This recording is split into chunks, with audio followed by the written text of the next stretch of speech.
Okay, let's start with the next identification method, 8.5. 8.5. The name is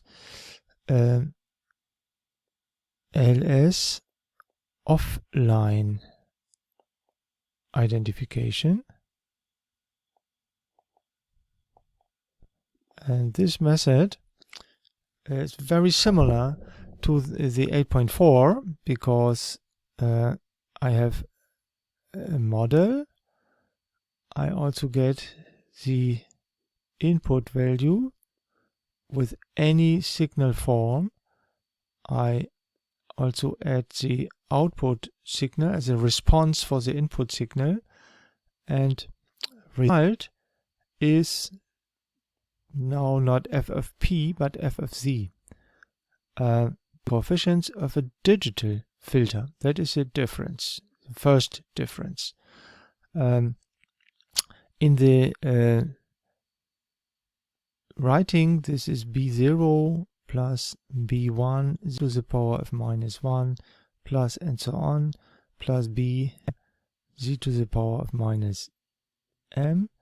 And here in the denominator we have 1 plus a1 z to the power of -1 plus and so on, down to a m z to the power of -m. And you can also add a delay function, that is a delay operator, where d is just an integer number, and you can have a delay of 1 or 2 or 3 sampling times. The identification throws out the a's and b's. You have to select the m and the d. The difference is, of course, then what we can do with a digital filter. Yeah, that is a little bit different, because sometimes with a digital filter you cannot do the same things like to do with the analog filter. But one thing is, if you have the digital filter coefficients, you can run this model in a computer program, because this is programmable. And the other difference is the source code is available.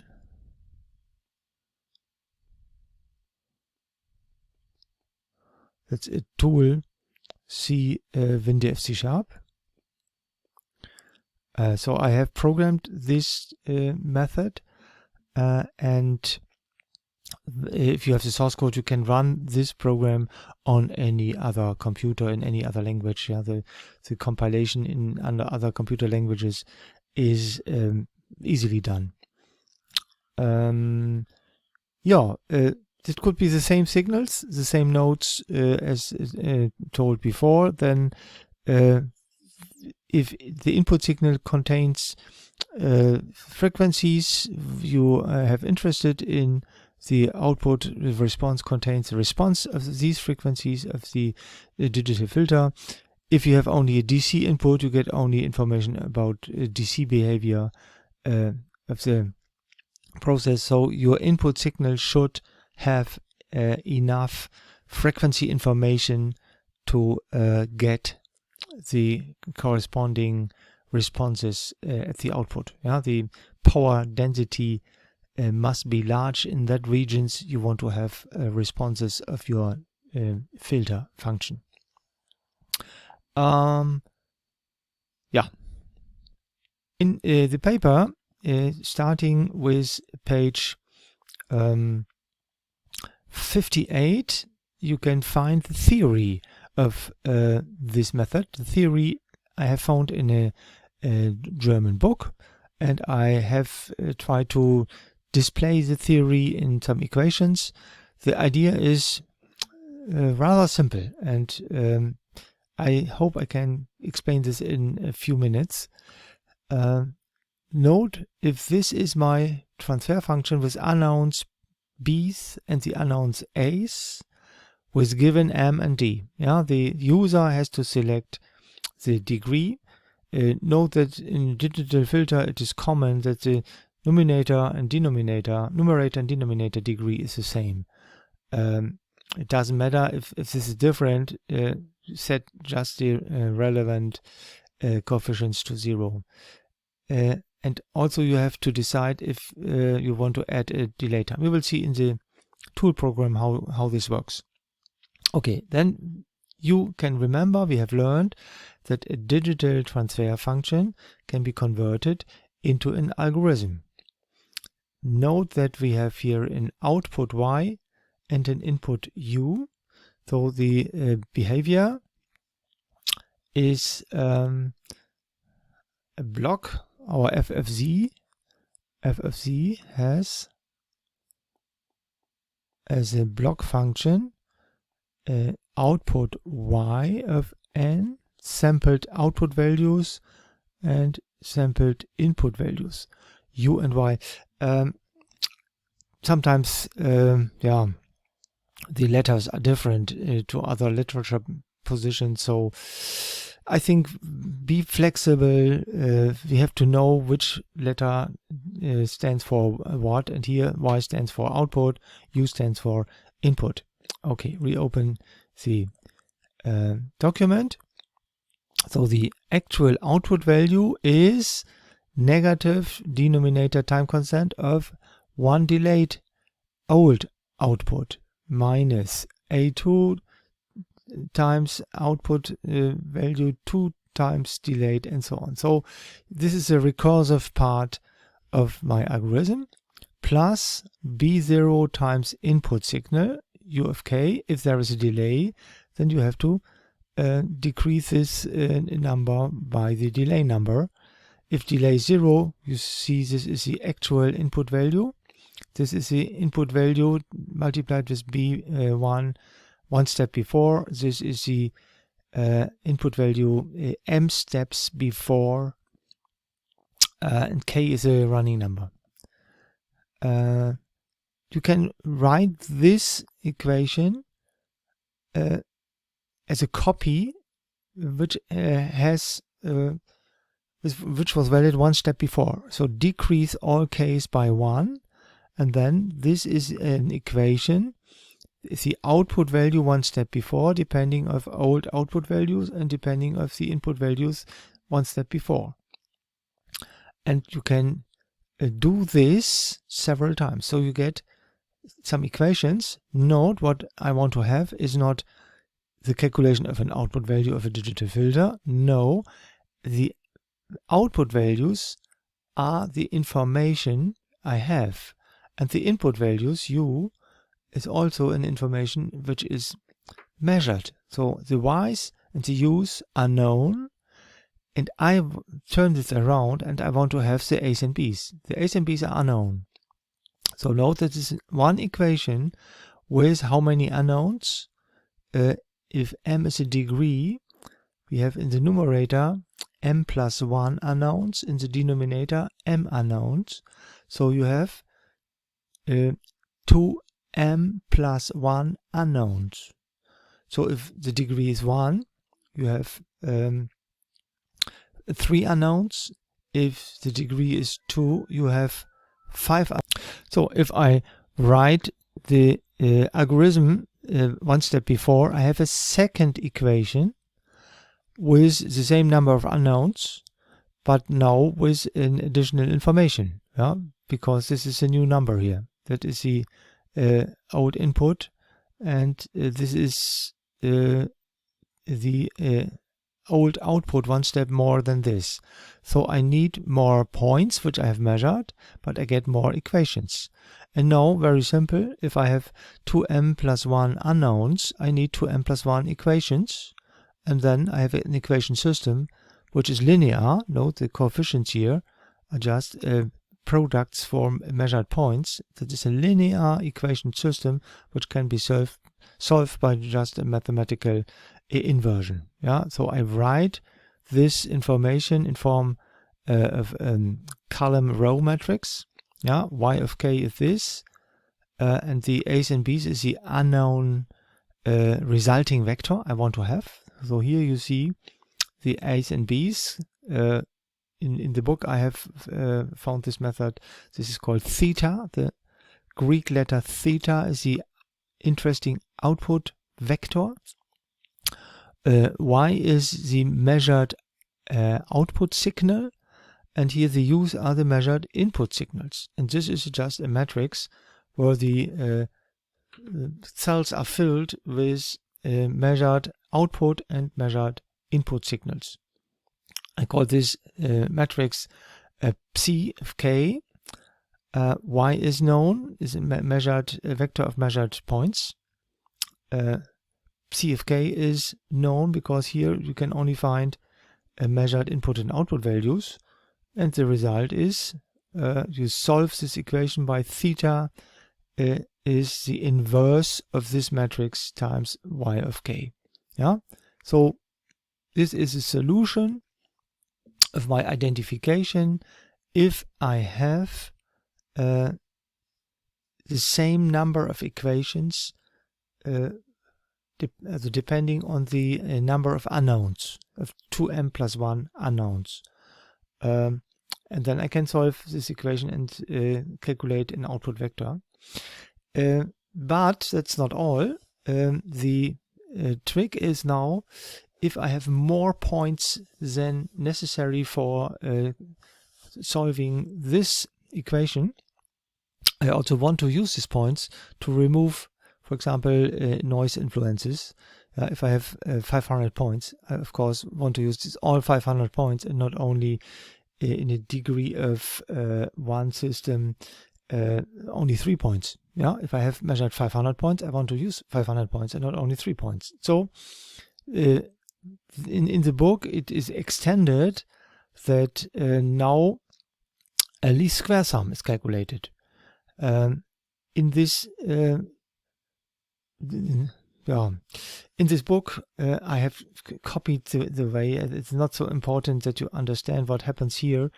The only thing what you should know is that there is a new matrix P which depends on the Psi values, similar to this. It is a matrix, not a quadratic matrix, but a rectangular matrix filled with input and output values in a right way. This is multiplied with a transposed matrix Psi. And this is a n times n matrix which can be inverted. So we need one inversion to get our P value, or P matrix, and then here note that the theta is the resulting vector of my identification. Uses this inverted matrix, this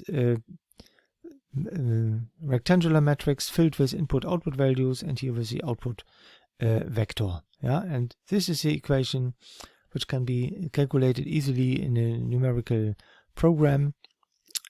So that is not an iterative process, it is just a linear solving of an equation system by finding the minimum of the least square sum. So this gives an optimum of identification. What we have to do is just mathematical procedure needs an inversion.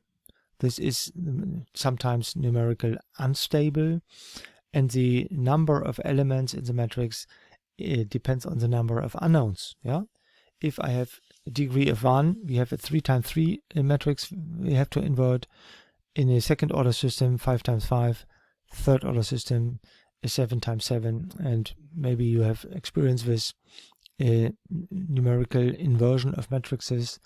If the number goes up to more than 10, very easily the inversion can be unstable and has big calculation errors. But for our system it is easy. So this is the background behind it, and now I show you a demonstration of this tool using the same information which I have used in the 8.4 IDA identification, because the theory is similar. We need the same information, but now this method throws out a totally different information form. like a digital filter function, coefficients for a digital filter, which has nothing to do with the coefficients of an analog filter. Yeah, let's play with this program. This tool is again available in WinDF C#. So I open this program. It's still open. It goes very fast. You have to know where you find it. This is the offline least square method. Some comment to the word offline and online, because I will show you in the final point here in the identification an online method that has nothing to do with to be online in internet. These are expressions older than 30 years. Means offline is a method where you first measure the model parameter and then start the controller. Online means you measure the process parameters during running of the closed loop system. So you have an online adaptive system. You will see in the last point. So offline method is that what I want to show you. I open this module and you see some fields which have to be selected, and here this is a resulting field. Here some curves to check if your identification ends up in a good way. You see here, similar to IDA, first you have to load the input and output file of your measurement. So I will do this, and again I read in the input signal of my system. Don't forget this na, jetzt habe ich das verschoben. The box here must be accepted with this leave with this green arrow, and then the signal is read in. Again, this is the power signal of my 2-point control system, switching between 0 and 10. The next point is I read in the output signal.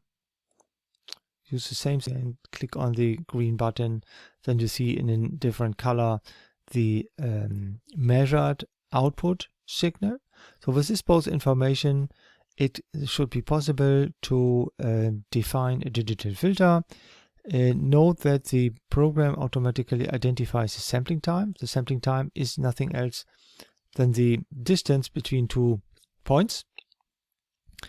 Here you can select how many points you want to use. Note that Rex C# throws out step responses always with 512 points.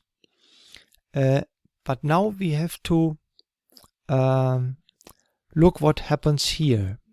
I have not mentioned this information, so I should do this information. I go back to my paper and should give you more information. My input signals and output signals should be zero initialized. What does that mean? That means that the values for input and output signals before T0 should be 0 or constant.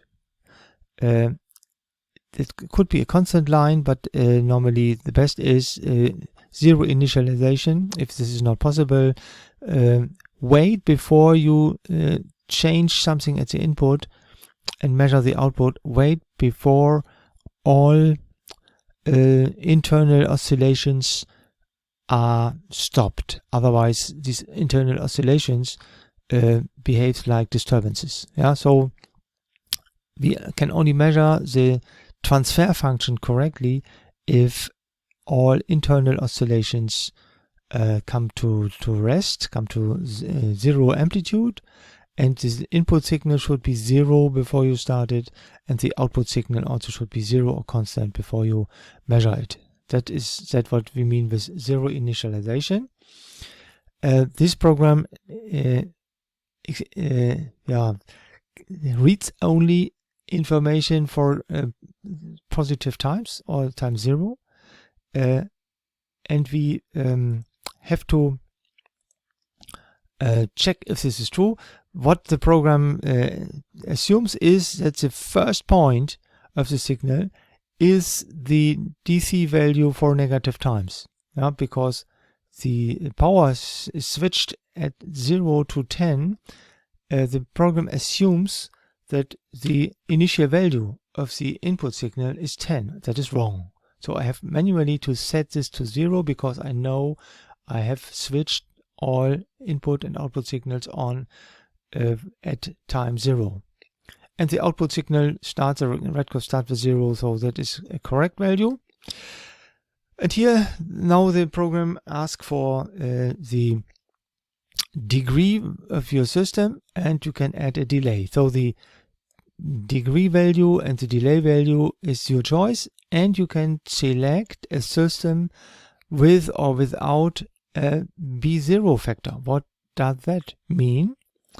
Note that here in your transfer function, this coefficient is called B0, and it is important to know that if you have a B0, then your system has no delay, has a filter function which has an output at the same time as you have an input. So this is a sometimes strange effect. If you have PT1 filters, one or more than PT1 filters, then B0 must be 0. If you have an IT1 filter, B0 is 0.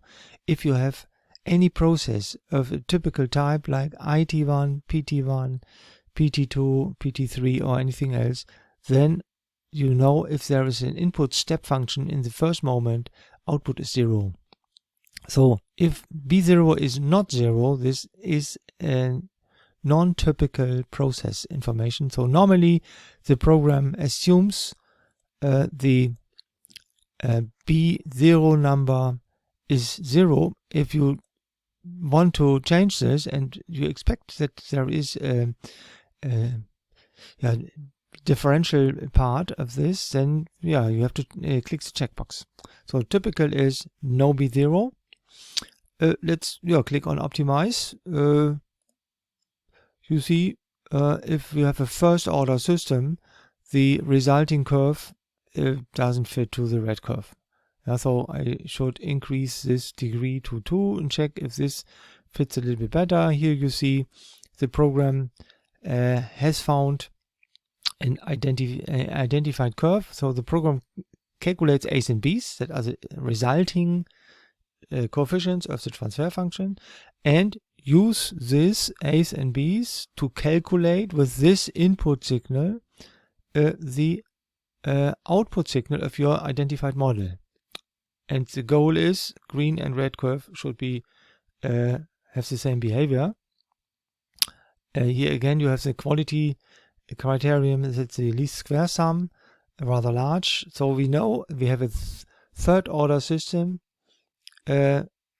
Normally we don't expect that this can be identified with the second order system. Maybe there could be a delay.